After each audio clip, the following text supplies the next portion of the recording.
अगर ये योद्धा लड़ा होता महाभारत का युद्ध 1 मिनट में खत्म हो जाती कहानी। बर्बरीक दुनिया का सर्वश्रेष्ठ धनुर्धर थे। बर्बरीक के लिए 3 बाण ही काफी थे, जिसके बल पर वे कौरवों और पांडवों की पूरी सेना को समाप्त कर सकते थे। युद्ध के मैदान में भीम पौत्र बर्बरीक दोनों खेमों के मध्य बिंदु एक पीपल के वृक्ष के नीचे खड़े हो गए और यह घोषणा कर डाली कि मैं उस पक्ष की तरफ से लड़ूंगा जो हार रहा होगा। बर्बरीक की इस घोषणा से कृष्ण चिंतित हो गए। भीम के पौत्र बर्बरीक के समक्ष जब अर्जुन तथा भगवान श्री कृष्ण उसकी वीरता का चमत्कार देखने के लिए उपस्थित हुए, तब बर्बरीक ने अपनी वीरता का छोटा सा नमूना मात्र ही दिखाया। कृष्ण ने कहा कि यह जो वृक्ष है इसके सारे पत्तों को एक ही तीर से छेद दो तो मैं मान जाऊंगा। बर्बरीक ने आज्ञा लेकर तीर को वृक्ष की ओर छोड़ दिया।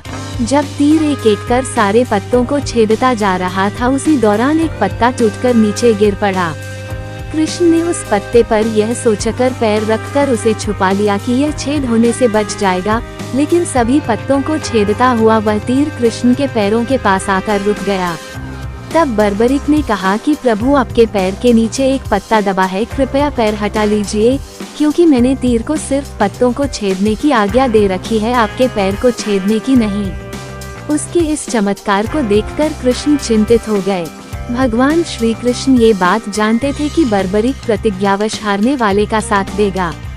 यदि कौरव हारते हुए नजर आए तो फिर पांडवों के लिए संकट खड़ा हो जाएगा, और यदि जब पांडव बर्बरीक के सामने हारते नजर आए तो फिर वह पांडवों का साथ देगा। इस तरह वह दोनों ओर की सेना को एक ही तीर से खत्म कर देगा। तब भगवान श्री कृष्ण ब्राह्मण का भेष बनाकर सुबह बर्बरीक के शिविर के द्वार पर पहुंच गए और दान मांगने लगे। बर्बरीक ने कहा, मांगो ब्राह्मण, क्या चाहिए? ब्राह्मण रूपी कृष्ण ने कहा कि तुम दे न सकोगे, लेकिन बर्बरीक कृष्ण के जाल में फंस गए और कृष्ण ने उससे उसका शीश मांग लिया। बर्बरीक द्वारा अपने पितामह पांडवों की विजय हेतु स्वेच्छा के साथ शीशदान कर दिया गया। बर्बरीक के इस बलिदान को देखकर दान के पश्चात श्री कृष्ण ने बर्बरीक को कलियुग में स्वयं के नाम से पूजित होने का वर दिया। आज बर्बरीक को खाटू श्याम के नाम से पूजा जाता है। जहां कृष्ण ने उसका शीश रखा था, उस स्थान का नाम खाटू है। महाभारत के युद्ध में बर्बरीक नाम के धनुर्धर ने बड़ी अहम भूमिका निभाई थी। बर्बरीक की गिनती दुनिया श्रेष्ठ धनुर्धरों में की जाती है। विशेष बात यह है कि बर्बरीक युद्ध न लड़कर पांडवों की जीत की वजह बने। बर्बरीक भीम के पुत्र घटोत्कच के पुत्र थे। बर्बरीक को आरंभ से ही धनुष विद्या में रुचि थी। बर्बरीक को भगवान शिव ने वरदान दिया था कि वह अपने 3 बाणों से तीनों लोक जीत सकते हैं। भगवान शिव ने उन्हें वरदान के साथ 3 अमोघ बाण भी दिए। जब महाभारत का युद्ध आरंभ हुआ तो भगवान कृष्ण इस बात को जानते थे। महाभारत के युद्ध को लेकर भगवान श्री कृष्ण को ये भय सताने लगा कि अगर बर्बरीक युद्ध में शामिल हुए और कौरवों की तरफ से यदि युद्ध किया तो पांडवों की हार सुनिश्चित है। बर्बरीक को हारे का सहारा कहा जाता है। भगवान की चिंता थी बर्बरीक हारने वाले सेना का साथ देंगे और कौरवों की इस युद्ध में हार हो रही थी। इसलिए भगवान श्री कृष्ण ने बर्बरीक को युद्ध से दूर रखने की युक्ति निकाली।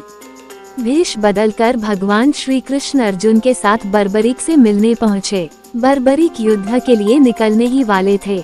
बर्बरीक के तरकश में 3 ही तीर देखकर ब्राह्मण का भेष धरे कृष्ण ने उनका मजाक उड़ाते हुए कहा कि चुनौती दी, अगर श्रेष्ठ धनुर्धर हैं तो सामने खड़े पीपल के पेड़ के सारे पत्ते एक ही तीर में गिराकर दिखाएं। बर्बरीक भगवान की बातों में आ गए और तीर चला दिया, जिससे कुछ क्षणों में सभी पत्ते गिराकर तीर श्री कृष्ण के पैरों के पास चक्कर लगाने लगा। इस पूरे घटनाक्रम में बर्बरीक की तीरंदाजी का पता करने के लिए श्री कृष्ण ने चुपके से एक पत्ता अपने एक पैर के नीचे दबा लिया था। बर्बरीक को ये बात समझ आ गई। उसने मुस्कुराते हुए श्री कृष्ण से अनुरोध किया कि वे अपना पैर पत्ते पर से हटा ले ताकि तीर अपना काम पूरा कर सके।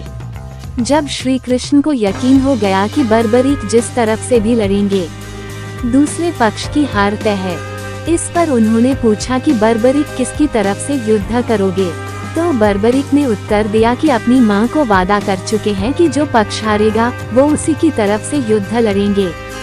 श्री कृष्ण दोबारा ब्राह्मण के वेश में बर्बरीक के पास पहुँचे और दान में सिर मांग लिया।